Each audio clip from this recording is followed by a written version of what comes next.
तेरी वाणी जीवन की रोटी, नैनों की ज्योति अंधेरा मिटाती।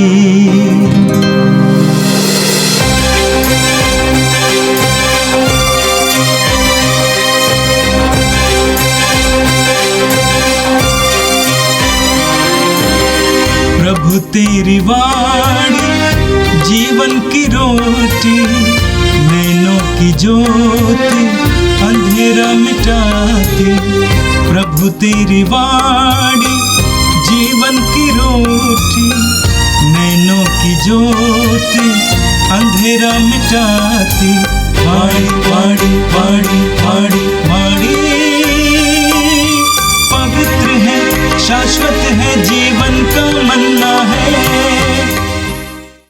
22 नवंबर सोमवार। पहला पाठ नबी दानियल का ग्रंथ, अध्याय 1, पद संख्या 1 से 6, 8 और 20। यूदा के राजा यहोयाकीम के राज्यकाल के तीसरे वर्ष बाबुल के राजा नबूकदनेस्सर ने यरूशलेम आकर उसके चारों ओर घेरा डाला। प्रभु ने यूदा के राजा यहोयाकीम को और ईश्वर के मंदिर के कुछ पात्रों को नबूकदनेस्सर के हाथ जाने दिया। उसने उन्हें शिनार देश भेजवाया और पात्रों को अपने देवताओं के कोष में रखवा दिया। राजा ने खोजों के अध्यक्ष अशपनज को कुछ ऐसे इजरायली नवयुवकों को ले जाने का आदेश दिया जो राजवंशी अथवा कुलीन हो, शारीरिक दोष रहित, सुंदर, समझदार, सुशिक्षित, प्रतिभाशाली और राज दरबार में रहने योग्य हो। अशपनज ने उन्हें खल्दइयों का साहित्य और भाषा पढ़ाई। राजा ने राजकीय भोजन और अंगूरी में से उनके लिए खाने पीने का दैनिक प्रबंध किया। उन्हें 3 वर्ष का प्रशिक्षण दिया जाने वाला था और उसके बाद वे राजा की सेवा में नियुक्त किए जाने वाले थे। उनमें यूदावंशी दानियल, हनन्याह, मिशाएल और अजर्याह थे। दानियल ने निश्चय किया कि वह राजकीय भोजन और अंगूरी खा पीकर अपने को अशुद्ध नहीं करेगा, और उसने खोजों के अध्यक्ष से निवेदन किया कि वह उसे उस दूषण से बचाए रखे। ईश्वर की कृपा से खोजों का अध्यक्ष दानियल के साथ अच्छा और सहानुभूतिपूर्ण व्यवहार करता था। उसने दानियल से कहा, मैं राजा अपने स्वामी से डरता हूँ। उन्होंने तुम्हारा खान पान निश्चित किया है। यदि वह देखेंगे कि समवयस्क नवयुवकों की तुलना में तुम्हारा चेहरा उतरा हुआ है, तो मेरा जीवन जोखिम में पड़ जाएगा। उसके बाद दानियल ने भोजन के प्रबंधक से, जिसे खोजों के अध्यक्ष ने दानियल, हनन्याह, मिशाएल और अजर्याह पर नियुक्त किया था, कहा, आप कृपया 10 दिन तक अपने सेवकों की परीक्षा ले हमें खाने के लिए तरकारी और पीने के लिए पानी दिलाए। इसके बाद आप हमारा और राजकीय भोजन का सेवन करने वाले युवकों का चेहरा देख ले, और जो आपको उचित जान पड़े वही हमारे साथ करें। उसने उसका निवेदन स्वीकार कर लिया और 10 दिन तक उनकी परीक्षा ली। 10 दिन बाद वे राजकीय भोजन खाने वाले थे। उनके युवकों की तुलना में अधिक स्वस्थ और हृष्ट-पुष्ट दिख पड़े। उस समय से प्रबंधक उनके लिए निर्धारित किया हुआ खानपान हटाकर उन्हें तरकारी देता रहा। ईश्वर ने उन 4 नवयुवकों को ज्ञान, समस्त साहित्य की जानकारी और प्रज्ञा प्रदान की। दानियल को दिव्य दृश्यों और हर प्रकार के स्वप्नों की व्याख्या करने का वरदान प्राप्त था। राजा द्वारा निर्धारित अवधि समाप्ति पर खोजों के अध्यक्ष ने नवयुवकों को नबूकदनेस्सर के सामने प्रस्तुत किया। राजा ने उनके साथ वार्तालाप किया और उनमें कोई भी दानियल, हनन्याह, मिशाएल और अजर्या की बराबरी नहीं कर पाया। वे राजा की सेवा में नियुक्त हो गए। जब जब राजा ने किसी समस्या पर उनसे परामर्श लिया तो उसने पाया कि समस्त राज्य के किसी भी ज्योतिषी अथवा ओझा से उनकी प्रज्ञा और विवेक 10 गुना श्रेष्ठ था। यह प्रभु की वाणी है। संत लूकस के अनुसार आज का पवित्र सुसमाचार, अध्याय 21 वाक्यांश 1 से 4 तक।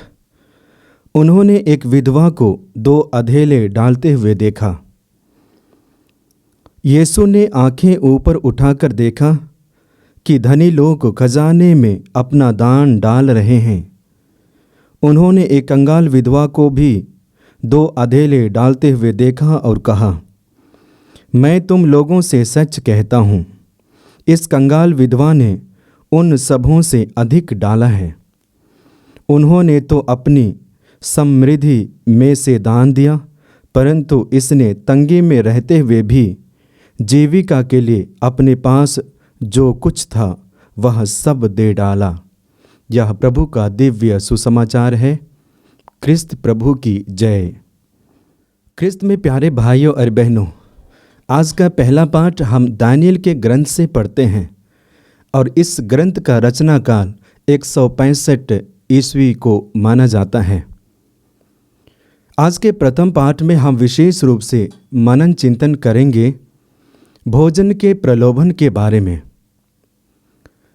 बाबुल के राजा नबूकदनेस्सर जब यरूशलेम आते हैं और यरूशलेम के चारों ओर घेरा डालते हैं और इस तरह से अपना राज्य को विस्तार और मजबूत करने के लिए 9 युवकों को चयन करते हैं, चुनाव करते हैं।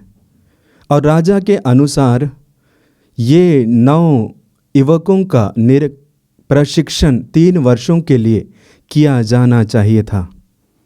और इस परीक्षण में राजा नबूकदनेस्सर 9 युवकों को प्रलोभन देते हैं और प्रलोभन यह है कि उन्हें प्रशिक्षण के दरमियान राजकीय भोजन और अंगूरी परोसा जाएगा। और राजा के अनुसार काफ़ी 9 युवकों को चयन किया जाता है। उनमें से यूदा वंशीय दानियल, हनन्याह, अजर्या, मिशाएल चुने जाते हैं। लेकिन दानियल के बारे में जब हम देखते हैं, दानियल राजा के इस आदेश को स्वीकार नहीं किया और दानियल ने कहा कि हमें राजकीय भोजन और अंगूरी से अशुद्ध नहीं करना है। और इस तरह से हम देखते हैं दानियल साफ इस प्रलोभन को मना करते हैं। आज हम देखते हैं मनुष्य के जीवन में जैसे दानियल और उनके मित्रों को प्रलोभन भोजन का था और दिया जा रहा था, उन भोजनों को खाने के बाद वे मजबूत, स्वस्थ, हट्टे कट्टे होने के विषय में चर्चा और विचार विमर्श किया जा रहा था। ठीक उसी प्रकार आज के समय में भी काफ़ी प्रलोभन मनुष्य को आते हैं। लेकिन कभी कभी हमारे जीवन में हम दानियल की तरह विवेक और बुद्धि का इस्तेमाल नहीं करते हैं और इस तरह हम प्रलोभन में गिर जाते हैं। अक्सर आज के संसार में देखा जाए तो जैसे स्वादिष्ट भोजन के लिए प्रलोभन उनको मिल रहा था, ठीक उसी प्रकार संसार में देखिए, व्यक्तिगत जीवन में देखिए, अच्छी चीज़ों के प्रति प्रलोभन, अच्छे लोगों के प्रति प्रलोभन, अच्छे जगह और जगहों के प्रति प्रलोभन, अच्छे विचार के प्रति प्रलोभन, अच्छे कार्य के प्रति प्रलोभन होना चाहिए, लेकिन हद से ज़्यादा मनुष्य के लिए विनाश बन जाता है। तो आज के प्रथम पाठ के द्वारा हमारे लिए संदेश है कि हमें संपूर्ण जीवन को प्रभु के अधीन समर्पित करना है। जैसे दानियेल परमेश्वर पर विश्वास करता था और परमेश्वर पर विश्वास करते हुए वह उस तरह अर्थात राजकीय जीवन नहीं जीना चाहता था, राजकीय भोजन को ग्रहण नहीं करना चाहता था, उसके द्वारा अपने आप को अशुद्ध नहीं करना चाहता था। और इसलिए उन्होंने निवेदन किया, अध्यक्ष से यह निवेदन किया कि उन्हें प्रशिक्षण के समय साधारण भोजन और साधारण जल दिया जाए, और उसी को खाते हैं, उसी साधारण जल को पीते हैं, और सादा और राजकीय भोजन ग्रहण करने वाले लोगों से ज़्यादा सुंदर, ज़्यादा मजबूत ये हो गए।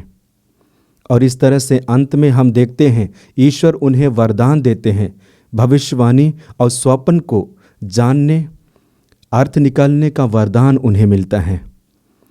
तो एक तरह से हम देखते हैं जब अपने आप को ईश्वर के अधीन समर्पित करते हैं, ईश्वर के अनुसार, ईश्वर के नियम, ईश्वर की योजना के अनुसार जब हम अपने आप को ढलते हैं और ईश्वर के मार्गों पर रहते हुए हम सांसारिक चीज़ों, सांसारिक प्रलोभनों को हम स्वीकार नहीं करते हैं, तो प्रभु की कृपा हमारे जीवन में बहती है। और इसलिए वचन के अंतिम भाग में हम देखेंगे वे राजा के दरबार में कार्य करने के लिए नियुक्त किए गए। इतना ही नहीं, उन्हें वरदान मिला। तो जब हम प्रभु को अपने आप को समर्पित करते हैं, प्रभु की कृपा हमारे जीवन में बहती है, प्रभु का वरदान हमें प्राप्त होता है। आज हमारे लिए संदेश यही है कि प्रत्येक विश्वासी को, प्रत्येक भक्त को प्रलोभन से बचकर, प्रलोभन से हटकर प्रभु को जीवन समर्पित करना है, यानी कि समर्पित जीवन जीना है। जब हम समर्पित जीवन जिएंगे तो हम कभी प्रलोभन में नहीं पड़ेंगे। हालांकि हमारे जीवन में प्रलोभन आएंगे जरूर, हमें कदम कदम पे प्रलोभनों को सामना करना पड़ेगा, लेकिन सारे प्रलोभनों में हम विजय हासिल करेंगे। यीशु के जीवन में भी देखिए, प्रलोभन ही प्रलोभन, लेकिन प्रभु विजय हुए। तो जब हम प्रभु के सानिध्य में रहते हैं, हम सुरक्षित रहते हैं। कवच की तरह प्रभु हमें सुरक्षा देते हैं, और इस तरह से हम प्रभु के प्रेम में बने रहते हैं। क्रिस्त में प्यारे भाइयों और बहनों, आज के सुसमाचार में जब हम मनन चिंतन करेंगे तो वहाँ पे हमें दिखाई देता है प्रभु यीशु मसीह लोगों के बीच में, कहा जाए तो सभागृह में, मंदिर में बैठे हुए हैं, और वहाँ पे यीशु की नज़रें उन लोगों पर पड़ती है जो लोग स्वेच्छा से अपनी इच्छा के अनुसार दान दे रहे हैं। और उनमें से कई सारे लोग दान दे चुके हैं, धनी लोग, गरीब लोग भी। लेकिन प्रभु की नज़रें उस विधवा पर पड़ती है जिन्होंने सबसे कम ना के बराबर प्रभु को, ईश्वर को अर्पित की, दान दी। लेकिन प्रभु की बातों को यदि आप गहराई से सुने होंगे, उस विधवा माँ का तारीफ करते हैं और कहते हैं जितने भी दान दिए हैं उनमें सबसे ज़्यादा इन्होंने दिया है, यानी कि विधवा ने दिया है। क्योंकि बाकी लोग जितने भी दिए हैं अपने समृद्धि में से आधा भाग दान के रूप में दिए हैं, किंतु इस विधवा ने, इस माँ ने अपने पास जो कुछ भी था अपने जीविका निर्वाह करने के लिए उसे दे डाला है। यह दृश्य हमें इस बात को दर्शाता है कि हम प्रभु से कितना प्यार करते हैं, हमारा हृदय प्रभु के प्रति कितना निष्कलंक है, कितना पवित्र है, इस बात को दर्शाता है।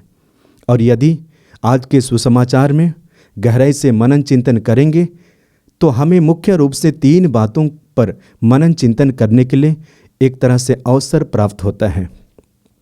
पहला बिंदु यह है कि जितने भी लोग दान दे रहे थे, प्रभु की दृष्टि उन लोगों पर पड़ती है। क्या दे रहे थे बात अलग है, कितना दे रहे थे बात अलग है, लेकिन प्रभु की दृष्टि लोगों पर अर्थात दान देने वाले लोगों पर पड़ती है। और विश्वास करना कि जब प्रभु की दृष्टि लोगों पर पड़ती है तो निश्चय ही प्रभु उन्हें आशीषित और कृपाओं से भरते हैं। क्रिस्त में प्यारे भाइयों और बहनों, कभी कभी हम सुनते हैं हम लोग इतना दान दे चुके हैं लेकिन उसका नतीजा हमारे जीवन में कुछ नहीं मिला है।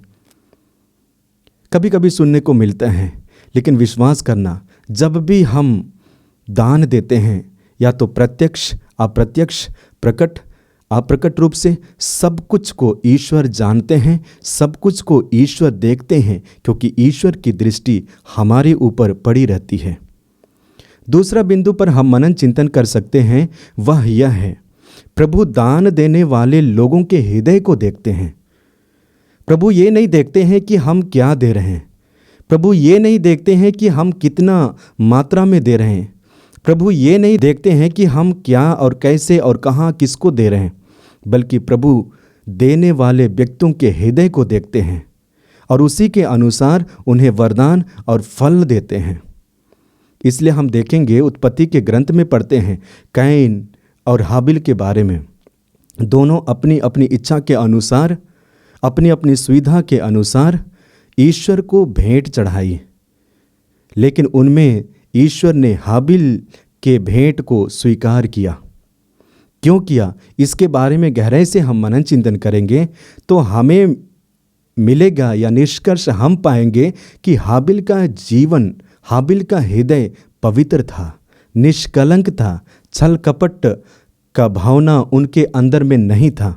और इसलिए जब दान देने की बारी अर्थात भेंट चढ़ाने की बारी आई, उन्होंने अपने पास सबसे उत्तम, सबसे अच्छा सुडौल जो भेड़ था उसी को ईश्वर को अर्पित किया। ये दर्शाता है कि उन्होंने परमेश्वर को, ईश्वर को अपने जीवन में प्रथम स्थान दिया। ठीक उसी प्रकार उनके भाई हाबिल को देखिए, उनके पास में जो कुछ भी था सबसे अच्छे चीज़ों को, अनाज को अपने पास रखा और उनमें से कुछ चीज़ों को जो उतना अच्छा नहीं रहा परमेश्वर को देते हैं। ये क्या दर्शाता है कि हाबिल परमेश्वर के प्रति उतना गहरा प्रेम को प्रकट नहीं किया। और इस तरह से हम देखते हैं जो सच्चे मन से, सच्चे हृदय से, निष्कलंक मन से, निष्कलंक हृदय से जो परमेश्वर को भेंट चढ़ाते हैं, परमेश्वर, ईश्वर और यीशु उन्हीं के भेंटों को स्वीकार करते हैं। दूसरा हम देखते क्यों प्रभु उन्हीं के भेंटों को स्वीकार करते हैं। देखिए, हम जब शास्त्रियों और फरीसियों के बारे में पढ़ते हैं, सुनते हैं, वे जो कुछ भी करते थे दिखावा के लिए करते थे, प्रार्थना करते थे दिखावा के लिए। इसलिए बाजार में जाते थे, लोगों के भीड़ में जाते थे, बीच में जाते थे, प्रार्थना करते थे ताकि लोग देखें, उनका तारीफ करें। ठीक उसी प्रकार जब दान भी देते होंगे तो लोगों को दिखाने के लिए भी देते होंगे, सच्चे मन से नहीं बल्कि अपना नाम कमाने के लिए। और इसलिए प्रभु का संकेत हमारे लिए यही है कि वह दान देने वाले लोगों के हृदय को देखते हैं और उसी के अनुसार हमें वरदान और फल देते हैं। तीसरा बिंदु पर हम मनन चिंतन कर सकते हैं और वह यह है कि प्रभु यीशु मसीह दान देने वाले लोगों के उद्देश्य को देखते हैं। कहा जाए तो व्यक्ति अलग अलग उद्देश्य के लिए दान देते हैं। जिनके पास में धन काफ़ी है उनमें से कुछ हिस्सा को लोगों को दान देते हैं, ईश्वर को दान देते हैं। कुछ लोग मन्नतें रखते हैं, जब वह पूरा हो जाता है तो दान देते हैं, ईश्वर को चढ़ाते हैं। कुछ लोग अपना नाम कमाने के लिए चढ़ाते हैं और इसलिए उनको यही प्रिय होता है कि लोगों के बीच में उनका नाम पुकारा जाए। और कुछ लोग सच्चे हृदय से परमेश्वर को प्रेम करते हैं, परमेश्वर पर विश्वास करते हैं और सच्चे हृदय से, निष्कलंक हृदय से, संपूर्ण हृदय से परमेश्वर को प्रेम करते हुए जो दान देते हैं और परमेश्वर उन्हीं के दानों को स्वीकार करते हैं। तो इस तरह से देखा जाए तो परमेश्वर दान देने वाले लोगों के उद्देश्य को देखते हैं और इसलिए हम पढ़ेंगे मत्ती के सुसमाचार अध्याय 6 वाक्य 21 में पढ़ते हैं। वचन इस प्रकार है, क्योंकि जहाँ तुम्हारी पूंजी है वहीं तुम्हारा हृदय भी होगा। देखिए, जहाँ तुम्हारी पूंजी है, यानी कि जहाँ तुम्हारी पूंजी है, धन है, दौलत है, वहीं तुम्हारा हृदय भी होगा, हृदय भी होगा।